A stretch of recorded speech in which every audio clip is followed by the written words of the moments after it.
You're listening to an Airwave Media Podcast. Welcome to From Beneath the Hollywood Sign. If you love old movies, Hollywood history, or the golden age of filmmaking, you've come to the right place. This is the podcast that talks about amazing stories of Tinseltown from another era and fascinating conversations with writer-producer Steve Cubine and actress-writer Nan McNamara. So, Steve, did Ava Gardner and Howard Hughes have a good relationship? Well, they did until he dislocated her jaw. What? Well, don't worry. She hit him back with an ashtray. From Beneath the Hollywood Sign is the gin joint for you.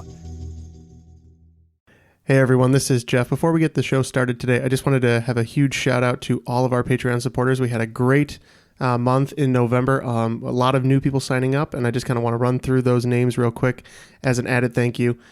So we'll start with David Levesey, Jeffrey Seguratan, Kevin Kushel, Jesse James, Kathy Fisher, Ann Glowinky, Amanda Keck, Aaron Barclay, and John Edward Barry. So a big thank you to all of those who have joined our Patreon support team.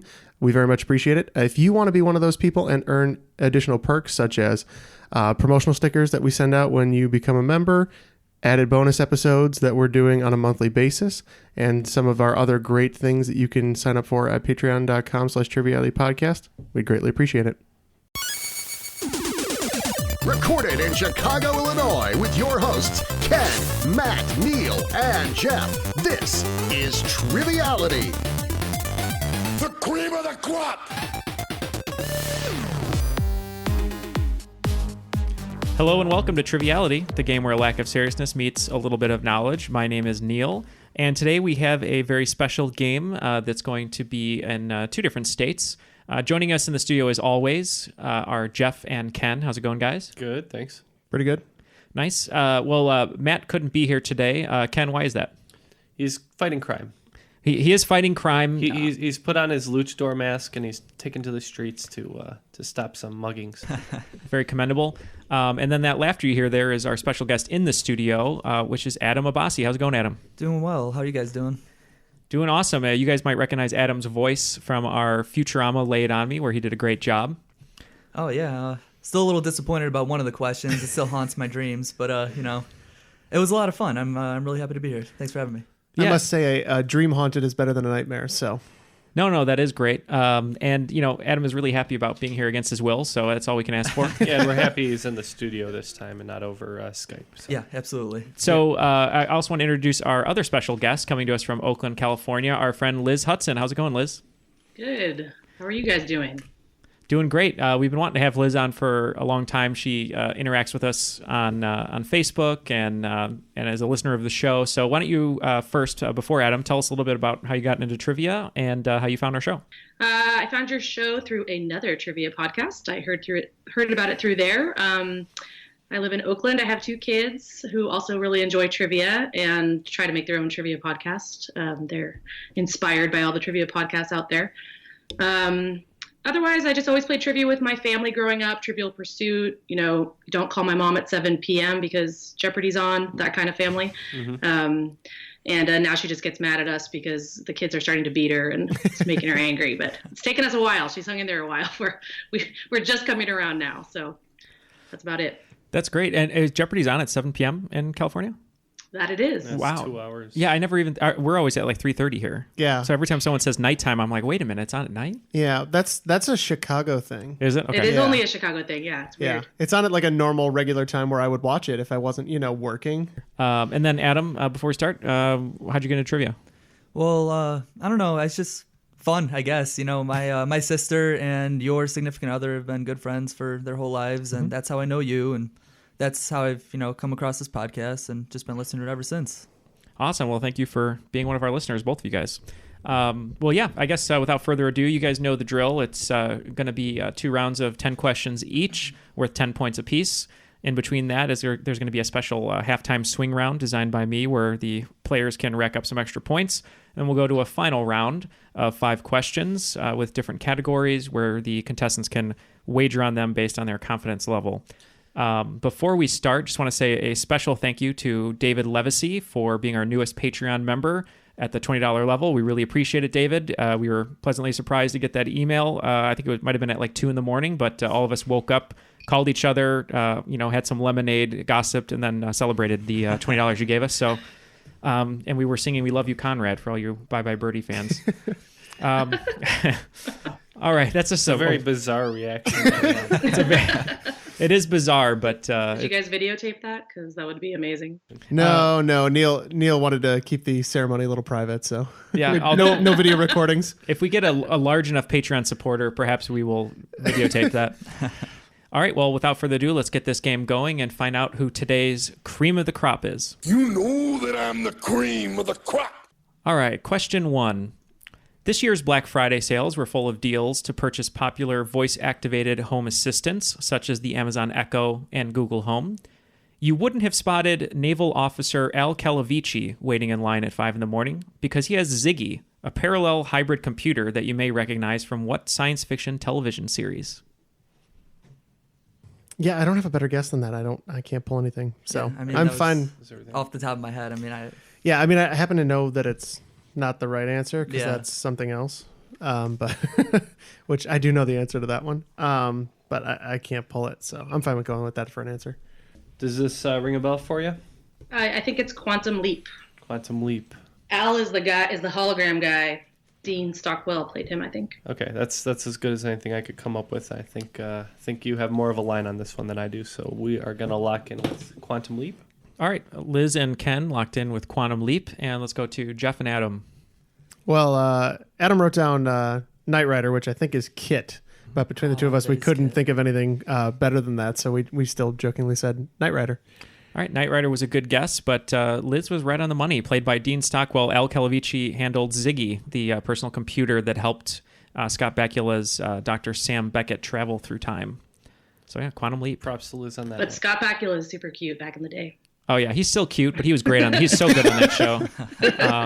If you don't know what it's about, he basically goes back in time, goes into certain people's bodies, and has to fulfill some sort of. Usually learns a lesson. Yeah, learns a lesson, fulfills a quest, stuff like that. It's good. Whatever happened to TV where you learn a lesson? That's a good question. I don't know. It's all cautionary tales right now with reality TV. Ah, gotcha. Yeah. Kevin Probably Saves the World is like that now. It's a good one. Have you seen it? I haven't seen it. I heard it's good. Is it good? Good, yeah. And you learn lots of lessons. Actually, one that I quite like is The Good Place. That's pretty funny too, and kind of cute. Kristen Bell's always great, and has some life lessons along the way. Well, great. See, there's positivity. There you go. 2 great recommendations. On to question 2. Talk about on-screen chemistry. Jason Bateman and Jason Sudeikis each share 5 feature film credits alongside what actress?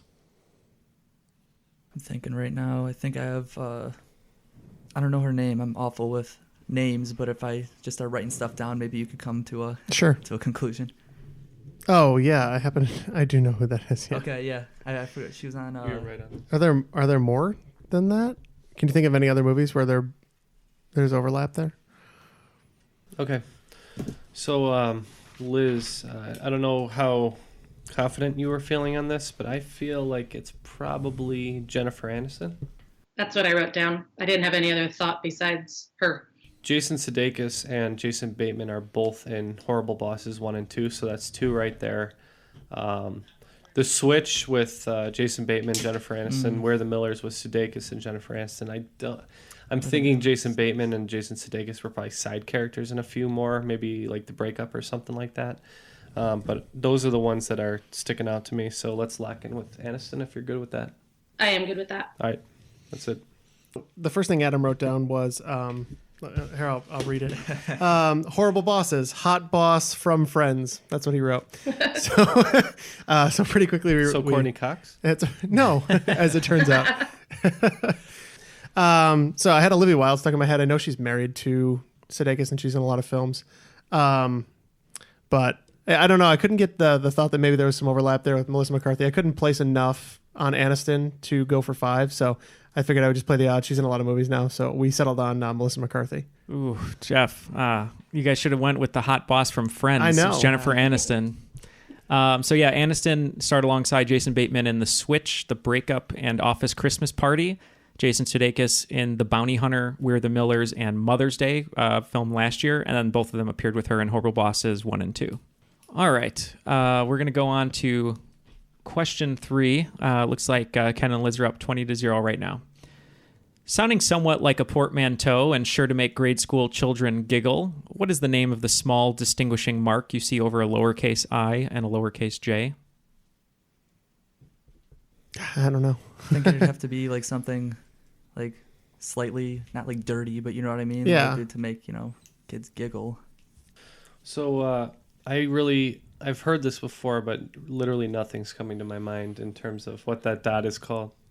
That's how I feel too, like super frustrated. I know it comes up all the time in every trivia thing ever. I cannot come up with it. So recently I've been discussing the predecessor to the trombone, the sack butt. Do you want to just go with that? That sounds great. I mean, I feel like this word is something like piddle or something along those or in that world, if that rings a bell for you. It doesn't, unfortunately, all right. no. Sack butt sounds great. Sack butt. All right, Jeff and Adam, what did you guys go with? We figured we would double up and double down, and we went umlaut. Umlaut. All right, well, Liz was actually on the right track, and so was Adam. So Adam was on the right track saying that it was something that sounded a little dirty, and Liz was on the right track by saying it sounded like piddle, because the answer is tittle. Tittle, dang it. I'm not You were gonna close, lie. you were close. I was thinking something similar, but I couldn't come up with the last two letters. You guys were there. You were real close. I mean, I maybe would have gotten closer if you said it piqued my interest. It's titillating. There you go. And it's a portmanteau, some say, of tiny and little. So. Okay. All right. On to question 4, and this one was given to me by our friend Phil Platakis. So thanks, Phil. He's a big music fan. So the question is, the grunge song Right Turn gives its songwriting credit to Alice Mudgarden, a pseudonym used by members of these 3 rock bands. Alice Mudgarden. And Liz, out in Oakland, how are you on grunge songs? I was in high school when it was cool, so I should be better at it than I am. But So you still have some flannel in the closet that you break out? I did do the flannel thing, I will admit. I didn't cry when Kurt Cobain died, though, like most of the girls in my school. I do think I have all 3 written down, but I have 4 things written on my paper. Well, I assume these are like names of bands jammed together. So what I wrote down was Alice in Chains, Soundgarden, and Puddle of Mud. Is that a thing? That's what I wrote. That is a thing. Puddle of Mud is one of the ones I wrote, and I also wrote Mudvayne. But I think Puddle of Mud is more closely associated with grunge, as Mudvayne is more of a nu metal sort of endeavor. So I'm good with Alice in Chains, Soundgarden, and Puddle of Mud if you're good with that. I am. I've never heard of Mudvayne, so I don't know. If you think that's better, you can go with it. I just never heard of it. Okay. I too had the same 4 in my head. So I will agree on Soundgarden and I will agree on Alice in Chains. But I did go the other way, and I actually went Mudvayne.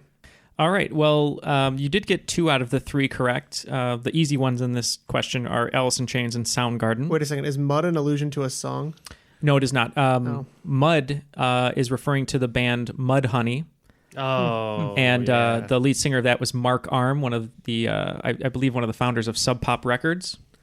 And that was, I believe, the only song that they were credited on together. They hung out and things, but this is a song that they used that pseudonym on, Right Turn. That makes a lot of sense. I never heard of any of those bands with mud in their name, if I'm being honest. I recognize Alice in Chains and Soundgarden. Listened to Alice in Chains yesterday, I actually. feel like a man in the box right now. Well, I think Adam's feeling like a spoon man, so hopefully you guys can spoon your way out of the hole you're in.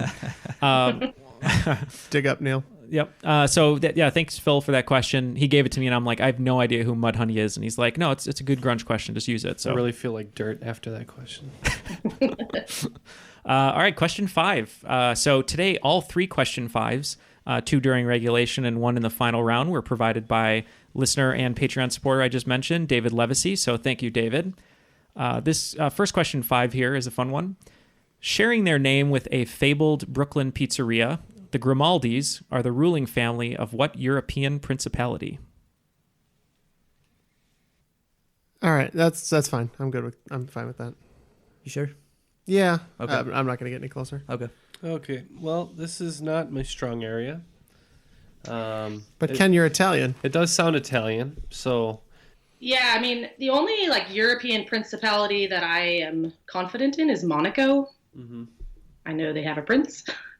And it's sort of famously a principality, but I don't know if other Italian islands have their own ruling body. It would seem weird to me if they did.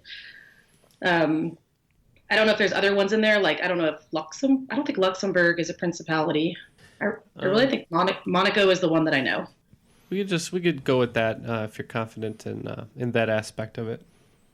Liz had caught on something when she said Monaco, if my thought process is correct here. But Monaco is not within Italy. San Marino is one of the last small principalities left, though, and that is completely confined to Italy. So that would have been my guess had I thought about it longer, but we went with Sicily. Okay. Liz was right on the money. It's Monaco. Oh, wow. Really? Yep. Wow. I didn't know. That's within Italy, huh? No, I think you latched on to what Ken said about it possibly being Italian. Oh. Yeah. Good work. Honestly, if I ever hear principality, I just answer Monaco. I have no other answer. That's some good trivia advice for me for future reference. Yeah, I'm gonna hold on to that one too. All right. So after 5 questions, it looks like the team of Ken and Liz are in the lead with 30 points, and Jeff and Adam have yet to get on the board, but they will. We're gonna get there. All right. Question 6: a Turkish jezva, Neapolitan flip, and Kyoto dripper are all involved in the process of what? And if it helps, jezva is spelled Cezve. Had to look up the pronunciation. I have a thought on this one, but it's mostly. I have a feeling guessing. that your guessing thought is similar to ours. I mean, that's the best thought I have. I'm not sure if that helped you at all, Jeff. Maybe. I mean, It's all sex moves. Well, yeah, the old Neapolitan flip is while you're eating Neapolitan ice cream. Sorry, Liz. Gotta dig my mind out of the gun. Gotta try that one out next time. Seems like you guys had an answer right away, or Adam at least. Is that too general? Should we? Say something. No, you got to go general. Okay. Because then when asked for specifics, you can get more specific. Okay. But you can't dig your way back out. Okay, Liz. So did coffee come to mind for you at all? That is what I wrote down, coffee making. All right, let's go with that. So we were in the same kind of general area, except we went tea. Because Kyoto, I was thinking more, tea and, Middle Eastern cultures are really big on tea as well. Turkey, in that general area. So I was thinking that's where I went. So it seems here the debate is between tea and coffee.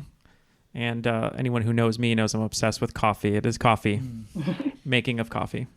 Those are all, different processes of making coffee. Question 7. In the song Devil Went Down to Georgia, it's never explicitly stated where the devil actually came from to make his bet with Johnny. If we are focusing on the went down to Georgia part, the devil could only have come down from 3 states. To be clear, I'm looking for those states that only border it to the north. There is one on the Midwestern side, but I'm not counting that. It's just 3 on the northern side of Georgia that you can enter it from. I think those are the 3. I think we're let's locked go with in. that. All right. Geography is not my strong suit, but I do have South Carolina and I think Tennessee. We used to drive to Florida, and I think it went from Tennessee then to Georgia. But if you could fill in the last one. Alabama. Arkansas.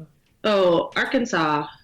That sounds good. Or Missouri, Arkansas. Missouri is north of Tennessee. I drove from Missouri to Tennessee, and I know that was Okay. north. Arkansas could be good. South Carolina, Tennessee, Arkansas. Yeah, I'm good with that. All right. And I'm sorry for people who live there that I have completely botched where you live. South Carolina, Tennessee, Arkansas. All right, so Ken and Liz, South Carolina, Tennessee, and Arkansas. Jeff and Adam? So Adam had written down Alabama, but I'm pretty sure that there's like a cornered intersection where Georgia, Alabama, and Tennessee all meet, and I don't think it's north to Alabama, but it's definitely north to Tennessee. We also agree on South Carolina, and then the other one, which I believe is correct, but I don't know for sure, is North Carolina. Oh, it like dips down. Well, because Georgia's on an angle, Yeah. so you could go south.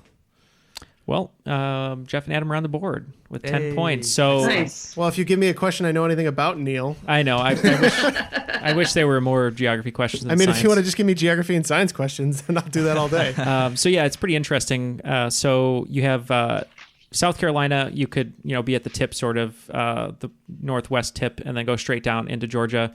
North Carolina kind of dips into the top right half of Georgia, and then Tennessee is on the top left half. So they kind of intersect in an interesting way there. Moving on to question 8. I'm going to try to do a tri-bond of sorts, but it's in the literary world. I'm even going to give you 2 extra hints. This author is Canadian and is an Arthur C. Clarke and Booker Prize Award winner. And here are 3 novels that they wrote, and I want you to tell me the author. The Blind Assassin, The Penelopiad, and Elias Grace. I know if I can just answer, you guys can talk. Okay. Ken and Liz are locked in. And I have no idea. I've got nothing. The thing that disappoints me is Elias Grace is on Netflix now. So like I see it, and like didn't they just make a series or something? I know I've seen it like recently. I can't answer that. Fair enough. I'm not gonna get anything on that. No. Don't bother. Okay.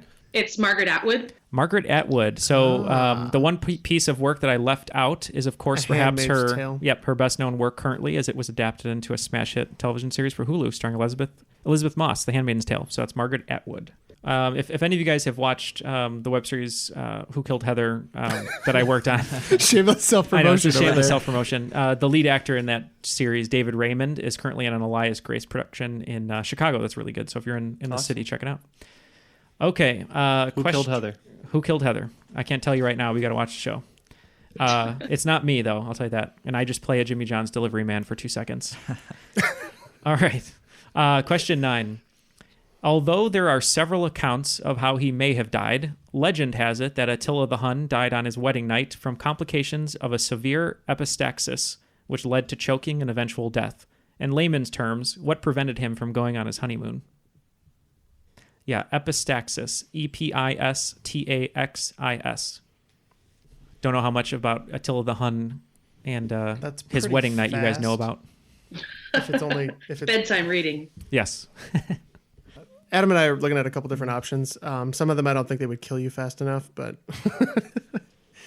yeah, I've been trying to break this word down. Yeah, I mean, like anaphylaxis is when your throat closes, right, from like an allergy. Mm-hmm. Which has the same sort of word at the end of it, which might mean nothing. And what would make you choke too?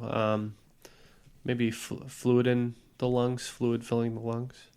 Yes, that would make you choke. I don't know what the I mean, it could just be an allergic reaction. Yeah. I don't. All right, let's say allergic reaction. Okay, so Ken and Liz with allergic reaction. Jeff and Adam, what do you got? So Adam had kind of zoned in on epi, which means skin. So, I was thinking maybe, so the epiglottis is in the back of your throat. That dictates basically whether you're allowed to swallow correctly or not. So we're guessing that he maybe had something lodged, but we settled on asphyxiation. On his wedding night, legend has it that he was very, very drunk, that he normally didn't eat and drink as much as he did that night. So he ate and drank so much, and he inhaled his own vomit. Sort of. John. He went to his room with his wife, and he passed out while having a bloody nose and choked on his blood. Oh, gross. Yeah. So other accounts say it could have been an esophageal hemorrhage or a broken blood vessel, and some even go as far as saying it was a secret murder, which would be very Game of Thrones if it was true. But the popular legend is that he had a bloody nose and then was so drunk that it basically just choked him out. What a way to go. Let Mrs. the Hun know it was me. All right, so no points on that one. So we're on to the final question of round 1.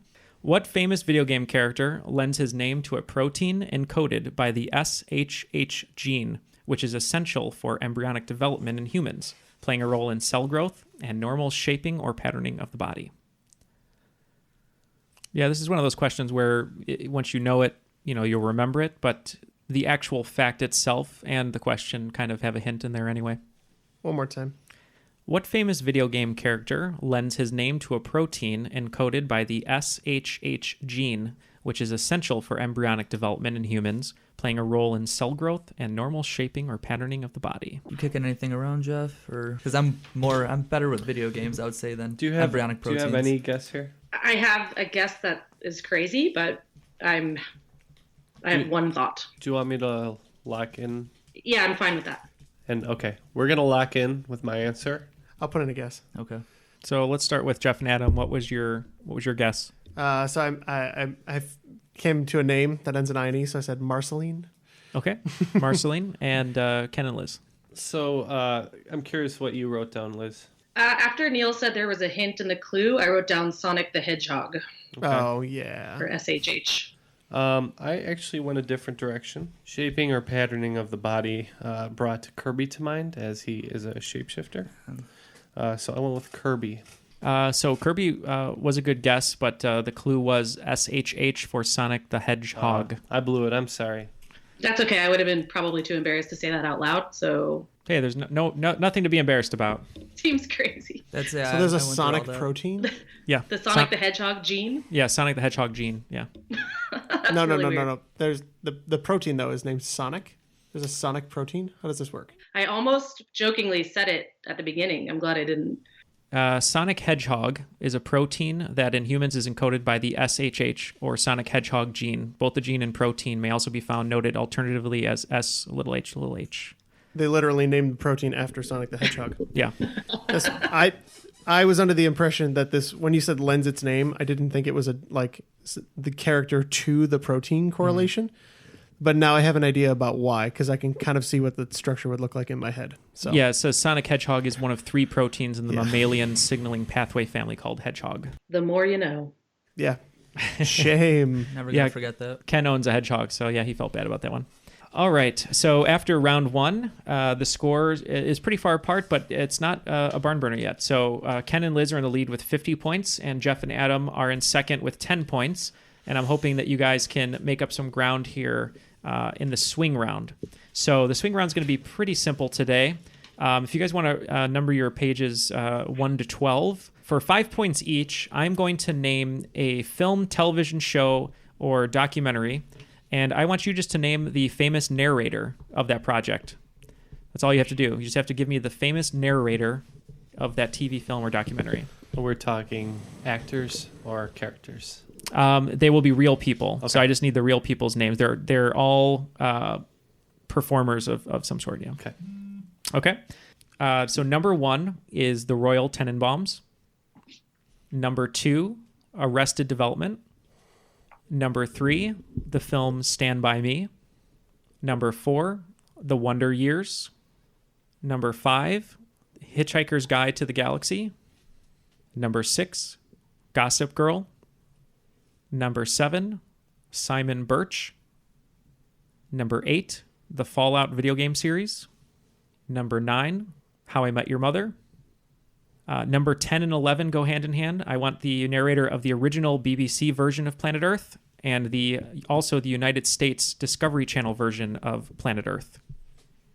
2 separate narrators, same program. And number 12, I just threw this one in there because I like this fact. It's kind of hard, but the narrator of the original and remake of Texas Chainsaw Massacre. I'll go through those one more time. Number 1, the film The Royal Tenenbaums. Number 2, the TV series Arrested Development. Number 3, the film Stand By Me. Number 4, the television series The Wonder Years. Number 5, the film Hitchhiker's Guide to the Galaxy. Number 6, TV series Gossip Girl. Number 7, feature film Simon Birch. Number 8, Fallout video game series. Number 9, TV series How I Met Your Mother. Numbers 10 and 11, the original and American versions of Planet Earth, so the BBC version and the American version. And number 12, the feature film Texas Chainsaw Massacre, the original and the remake. Okay, so Jeff and Adam have left the room to leave Liz and myself to discuss. Actually, not too many of these that I'm fully confident on, and I have a couple other guesses. Yeah, I'm feeling a little... I was really worried about this midpoint. You guys always have hard midpoint questions. So I can name a lot of actors in Royal Tenenbaums, but I can't honestly remember who narrates it. Yeah. I really don't know. Okay. Ron Howard does Arrested Development. Yes. And that's one that Jeff's going to get for sure, so we got to be careful on this. Richard Dreyfuss, I think, is Stand By Me. Yeah, that's right. Wonder Years? I can hear that voice in my head. I know. I don't know who it belongs to, though. Gossip Girl, I have no idea. I have no idea. My best friend will shame me. She bought me the first season for Christmas, and I've never watched it. Simon Birch, I don't even know what that is. It's John Irving.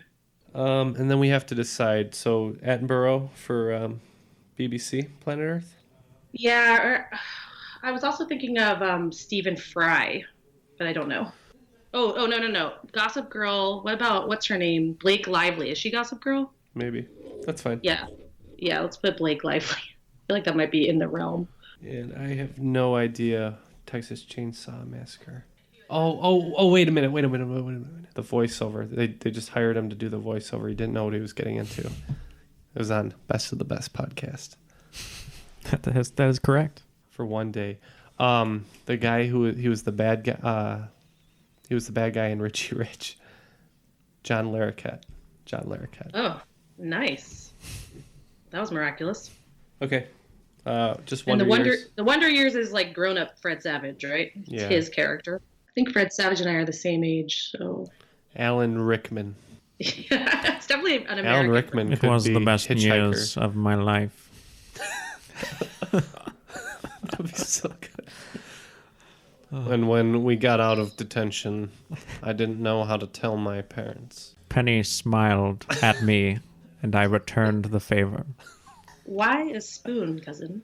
Because it's dull. It'll hurt more. Swayze. Patrick Swayze. That sounds great. Patrick Swayze. Swayze, be with us. All right. Famous narrator of Wonder Years, Patrick Let's Swayze. lock. We're locked.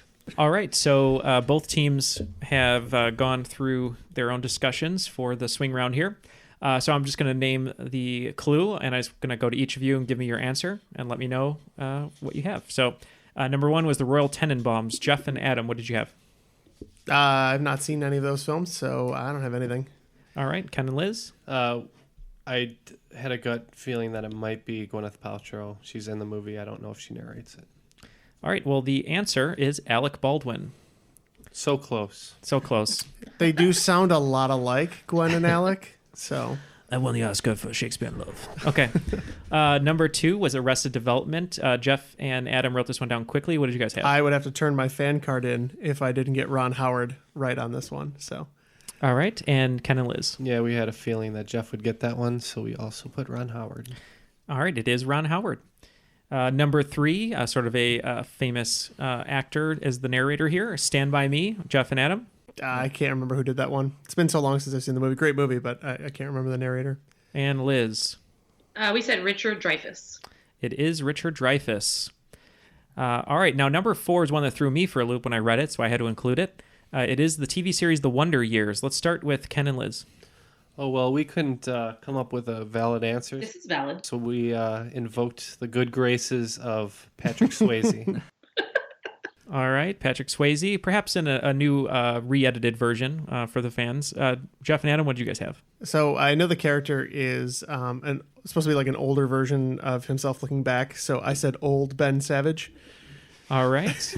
Well, this one is going to surprise you guys because once you hear the name, and I think you'll figure out the voice, but it is Daniel Stern. Oh, really? No way. It's pretty crazy, but it is Daniel Stern. Wet Bandits. Yep. Yeah. One of the Wet Bandits and pitching coach from Rookie of the Year. So check out a trailer or the pilot episode on YouTube, and once you hear it, you'll never forget it.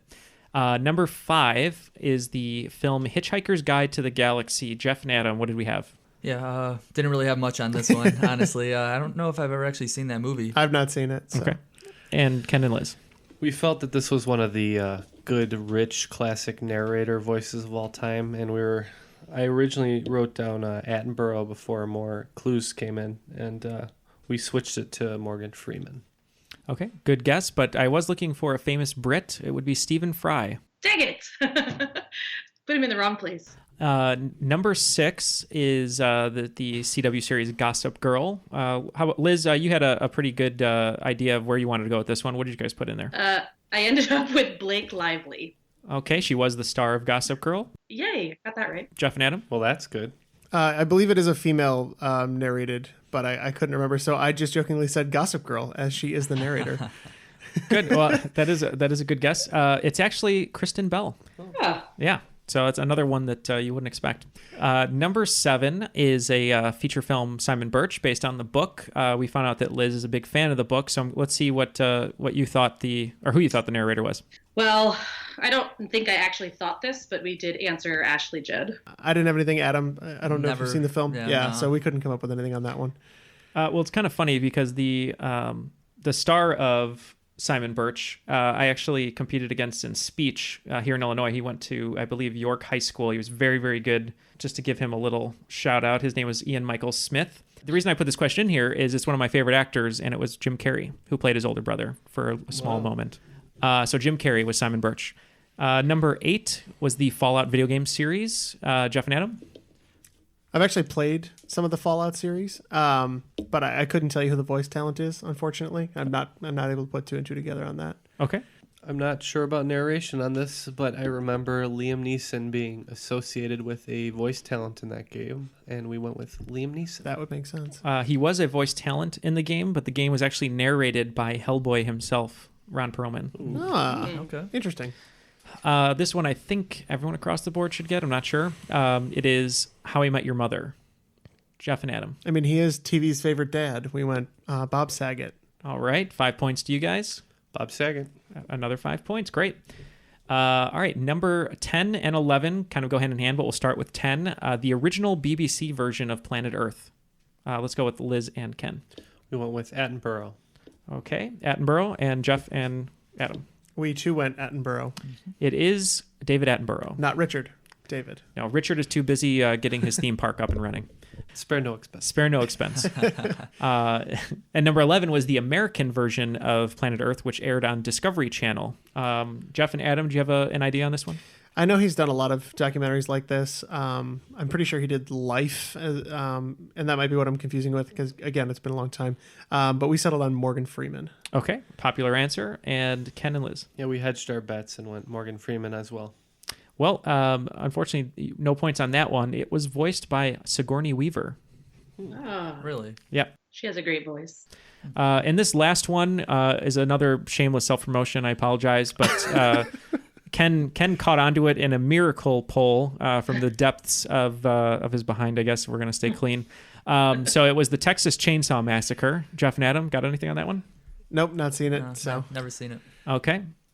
So I was driving home from work, listening to the Best of the Best podcast starring Neal and Mark. And I remembered that they hired an actor for one day's work, just reading the voiceover at the beginning. I was like, it's a guy who's famous now. He wasn't famous then. Who was it? And slowly the picture came to my mind that it was John Larroquette. It is John Larroquette who did the voiceover for A Joint. That was his payment. And yeah, he was not famous at the time, but he did return for the remake, the Marcus Nispel film, Texas Chainsaw Massacre remake. So was John Larroquette, and Ken was right. That was on Best of the Best podcast. So I know I've said it before, but just type in Best of the Best radar and you'll find it with my name. All right, so Liz and Ken picked up 25 points that round, and Jeff and Adam picked up 15, so relatively low scores in that round. It looks like Jeff and Adam are at 25, and Ken and Liz are at 75 going into the second round. Game's getting closer, Jeff and Adam, and it's going to start with a little bit of a geography question. Nice. Here we go. Question 1 of round 2. Also known as the Oceanic Pole of Inaccessibility, what location, inspired by the name of a literary character, is the furthest point from land on Earth? yeah, I mean, I know where it is. It's in the South Pacific. I could put it on a map. Yeah, I almost was going to write a South Pacific Broadway-themed question, but I didn't. We're good. You got it? Yeah, Nice. I think. So when I think of inaccessible literary characters, Robinson Crusoe comes to mind. That was the first one that I wrote, was Robinson Crusoe. I also wrote like Moby Dick and Captain Ahab and Nemo. We both agree on Robinson Crusoe. So we want to go with Crusoe? So yeah, that's good. All right, Crusoe for Ken and Liz. Named after David Crusoe. Terrible. Sir, we couldn't find his dead body. That's because it was in the Oceanic Pole of Inaccessibility. Yeah! Okay. Don't get fooled again, Neal. All right, Jeff and Adam. Yeah, after a painstaking amount of thought went into this, we have a little timer in the studio, which Ken flipped over, which freaked me out because I did not like that. But I settled on Nemo, which I'm pretty sure is the right answer. Liz did say Nemo. It is Point Nemo. Yep. Named after Captain Nemo from 20,000 Leagues Under the Sea. All right, so it's 10 points to Jeff and Adam. Great way to start round 2. And on to question 2. According to research firm NPD Group, not DMC Group, what simple shell-toed retro-style sneaker was the best seller by dollar sales last year in the United States? The first time a Nike product has not been on top in more than a decade. I'm looking for the specific model, but I can be swayed to just do the brand too. Yeah, let's just do the brand. So anything specifically coming to your mind? I have a couple ideas. I think it's Adidas. My Adidas. He said not DMC Group. Oh, okay. Yeah. All right, let's go to Jeff and Adam. Yes, on the strength of the Run DMC clue, and also to add in a little bit about your question. That's what you think Converse Nike owns. Is owned by Nike. So that would be my Adidas. Great. You guys are doing my job for me, but thanks to Liz for listening to my clue. Someone is. It was the Adidas Superstar, which is the classic white shoe with the 3 lines. So every sneaker besides the Superstar in the top 10 was from Nike or a Nike subsidiary, specifically Jordan Brand and Converse. All right, question 3. I promised a Broadway question, and you're going to get it. All right. Ben Platt portrays a high school senior with a social anxiety disorder and broken arm who finds himself amid the turmoil that follows a classmate's death in what critically acclaimed musical that won him a 2017 Best Actor Tony Award? I know. Okay, good, because I can't remember the name of this. My family knows that live theater really is not my thing, actually. So sorry Neal, but yeah. It's okay. I'll show you the ways. I'm just give me my one shot and I'll prove to you it's good. Good one, Neal. Thank you. This one I don't know. So let's go with Cats. Cats, yes, Cats is always and ever the popular musical choice. So we will go Cats. All right, they went with Cats. And Liz, that sounded like you knew it right away. Yes, the answer is Dear Evan Hansen. It is Dear Evan Hansen. Good work. You might recognize Ben Platt from Pitch Perfect as the magician friend. All right, question 4. The Green Mountain Boys are the informal name of the National Guard in what state? Yeah, I think we're good. I wrote down New Hampshire or Virginia or West Virginia. Let's go with West Virginia. I like that. Okay, so Liz and Ken are going West Virginia. And Jeff and Adam, what did you guys have? I'll kick myself if it's wrong. I feel like Liz's first inclination that it was in the Northeast is a little bit more correct. I couldn't separate out New Hampshire from Vermont, but I ended up going Vermont. All right, well, if you guys are familiar with Keurig's Green Mountain Cups, they do come from Vermont. So, Cool. So the Green Mountain Boys were originally a militia organization, first established in the late 1760s, and in recent years, the National Guard has sort of adopted the nickname the Green Mountain Boys. All right, on to our next question 5, which once again is from David Levesey. Mohair is a fabric made from the hair of what animal? Pretty simple question. Mohair. Sure, I'm allergic to it, whatever it is. I wrote down goat, long-haired goat. Are you thinking like a pelt or like a more like a wool sort of?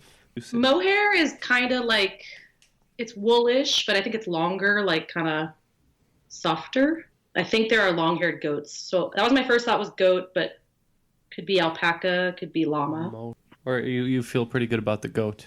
That's where you're. Goat was just what I wrote down. When I heard mohair, I wrote goat. We can go with goat if you're good with that. Okay. So Liz and Ken went with goat. Jeff and Adam, what did you guys have? So now that I hear that, I feel worse about my answer. I feel like you can definitely get a mohair suit. I've heard of that as a thing.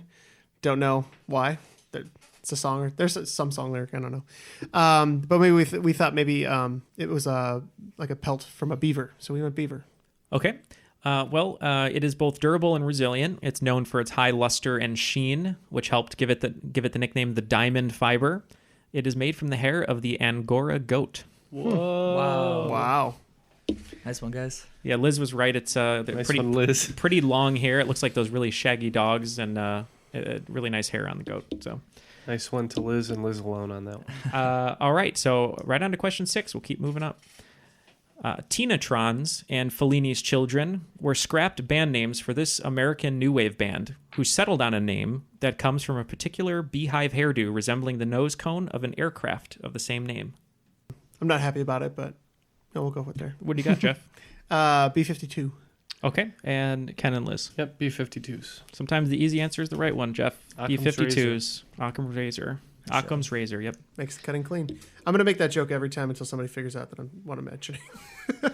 It is the B-52s. All right. Right along to question 7. In New York City on 60th between 2nd and 3rd Avenue, you will find what numbered restaurant known for its famous frozen hot chocolate, made famous by frequent visitors Marilyn Monroe and Andy Warhol. John Cusack and Kate Beckinsale enjoyed the treat on camera in a film that partially credits the restaurant's name. So the movie in reference is Serendipity. So we just add a number to that? Yeah. I have no idea. Second Serendipity? What? I have no idea. What would that be? Number? I thought the name of the cafe was Serendipity. So I know it has to do with this. I know it does. I just didn't know that there was a number associated with it. Exactly. That could be too hard of an answer to get. I'll think if you guys have the exact same answer, I might award points. But the actual restaurant does have a number in the name. All right, well, we'll see how the points are going to be divvied here. Jeff and Adam, what did you have? So immediately I wrote down Serendipity. I know that's the only one that I know. Like I said, I just didn't know that there was a number associated with it. Okay. Ken and Liz?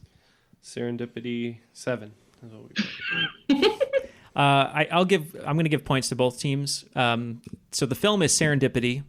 The actual cafe is called Serendipity 3.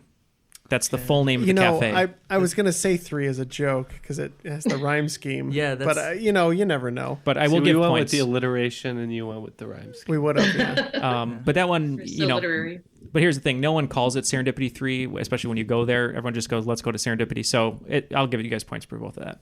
Cool. Points all around. That's your second home. So. Yeah. It is my second home, yeah. The last time I was there, the waiter was like, "Oh, you're a nice couple. Do you guys want to sit where John Cusack and Kate Beckinsale had their frozen hot chocolate?" I was like, "Yes." Okay. Number 8. That's what they say to everybody. He does say it to everyone. I'm sure he does. That's how you get the good tips. All right.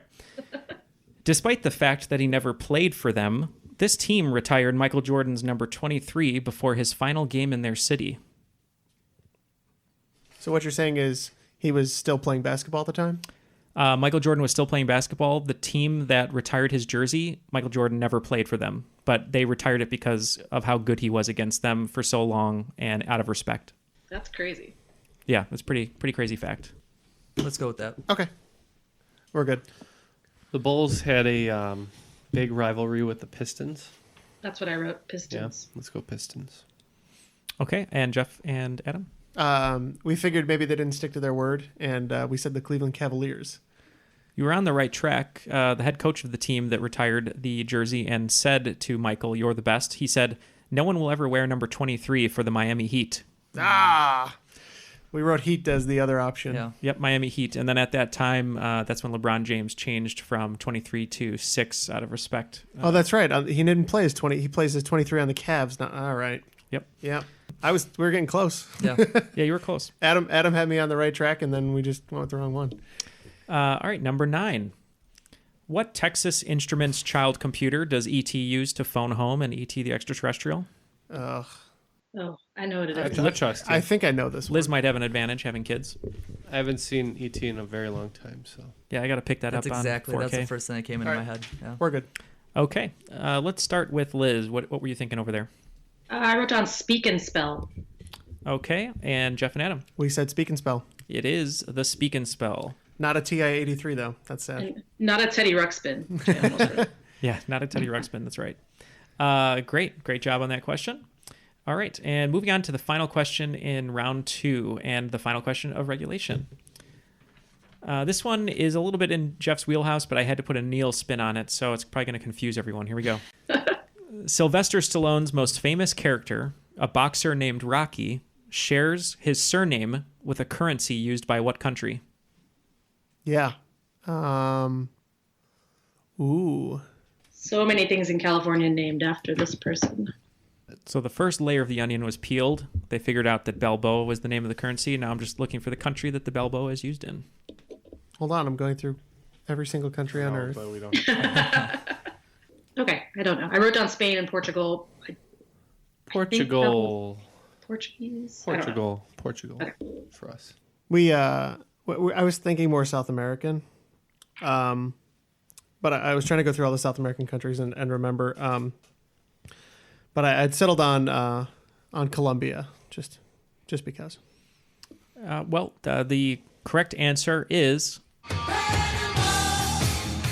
it is Panama. That's right. All right. Well, that is the end of regulation.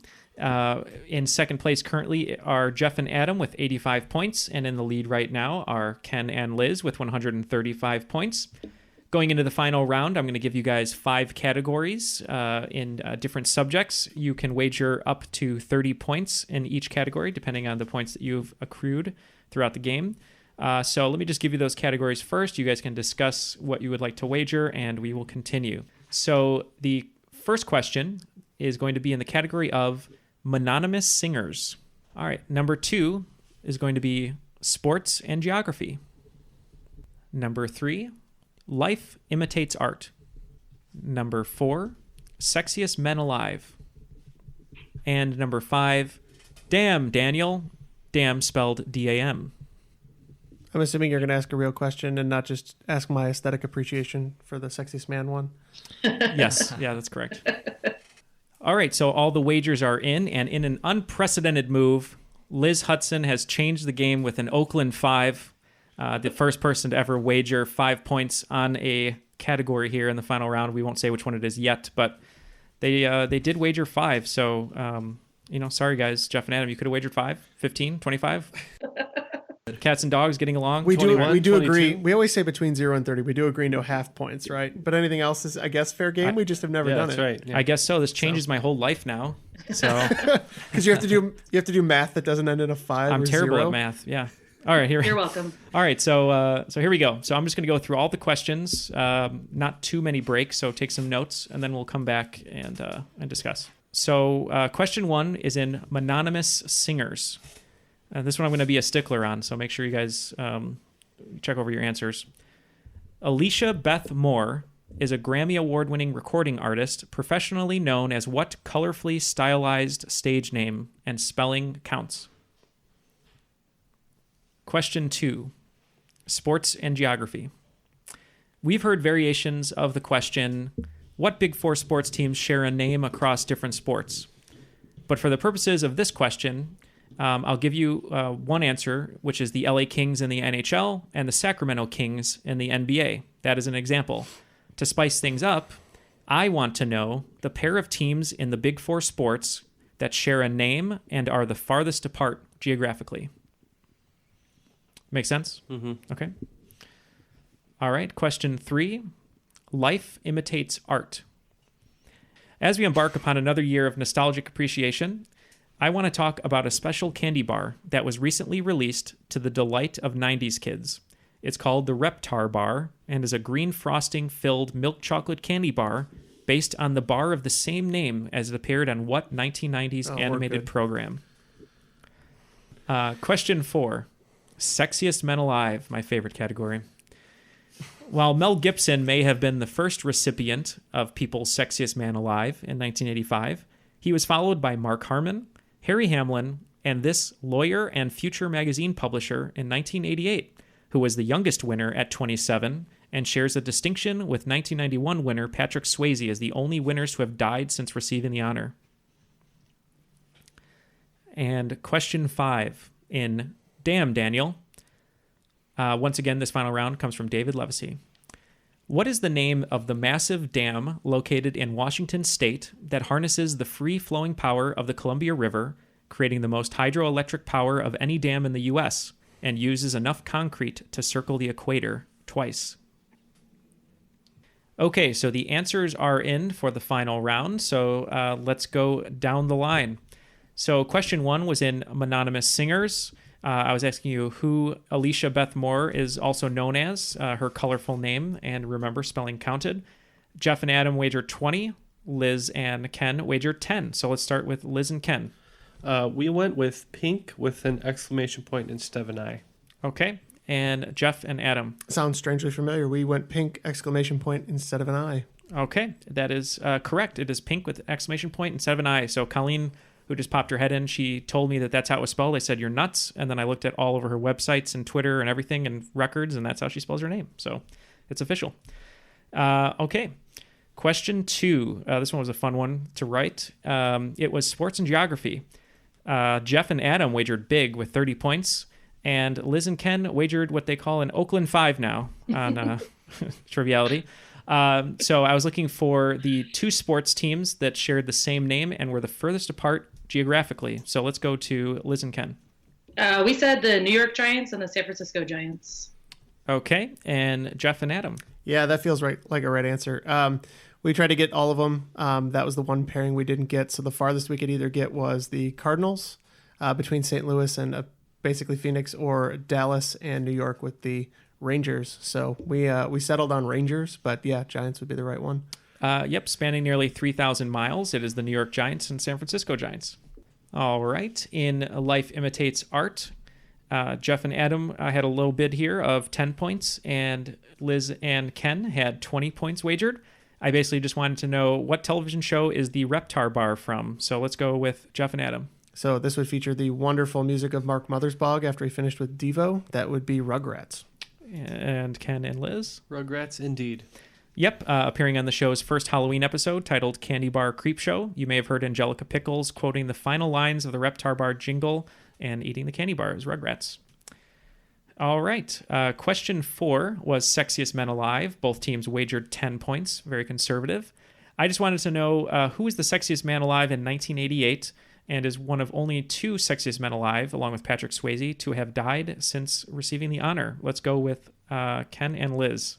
Yeah, so I, in terms of history and sexy awareness, Liz took over this question. So you want to... Yes, my notes say lawyer plus sexy plus dead equals John F. Kennedy Jr. All right, and Jeff and Adam. So I just stopped at lawyer plus dead, and we said that it was Kardashian, Robert Kardashian. Got to throw that sexy in there. Super sexy. Very sexy. Yeah, that sexy gray little thing in his hair. It was John F. Kennedy Jr. Yeah. Okay. And question 5 in Damn Daniel, we had a 10-point wager from Jeff and Adam and nothing from Liz and Ken. So I was looking for the name of the dam in Washington State that used enough concrete to circle the equator twice. I'll start with Liz and Ken. We went with Gosh Damn. Gosh Damn. Okay. Nice. And Jeff and Adam. This one really plagues me because I'm failing to remember the name. So I just said the Columbia River Dam. Okay. The correct answer is Grand Coulee Dam. All right. After tallying up the scores, in second place for today's game is Jeff and Adam with 65 points. And in first place with 180 points are today's cream of the crop, Ken and Liz. The cream of the crop! Nobody does it better. Ooh, we did it. Woo! We're so excited. Nice game, guys. Yeah, we need some of that Well excitement played. here. Adam, anything you'd like to add before we sign off here? No, nothing at all. Thanks for having me. I had a blast. I'd like to maybe brush up on my trivia and see if I could come back for another game sometime. Yeah, no, that'd be great, Adam. You always supply us with some great questions, so keep sending those in. And Liz, anything on the horizon? I did mention earlier my kids' podcast, and it really does exist if you're interested in 11-year-olds and 9-year-olds chatting about life. It's called the B&R Report. You can find it where you find podcasts. It's great. They interview my parents. They interview my brother and sister. They ask trivia questions. That's great. Excellent. No, starting young. This is great. Yeah, make sure to send us a link, and we'll make sure to post it with our episode posting. And then they have 4 guys they can interview if they want over here. So yeah, they would probably love that for sure. 4 grown men. 4 grown men. Let me tell you something about life. I'll have to supervise that interview, I think. You can definitely check us out on trivialitypodcast.com. Find our Facebook, Twitter, email there. You can find updated episodes every week after we post them. If you'd like to reach out for a question 5, just send us one to our email, trivialitypodcast@gmail.com, with question 5 in the subject line, and the host that you would like to read it. So on behalf of our wonderful guests today, Adam Abassi and Liz Hudson, and our co-hosts Jeff, Ken, and Matt, who is not here as he's fighting crime in the suburbs of Illinois. My name is Neal, and that was Triviality.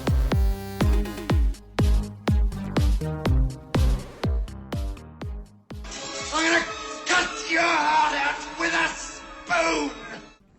Why a spoon, cousin? Why not an axe? Because it's dull, you twit. It'll hurt more.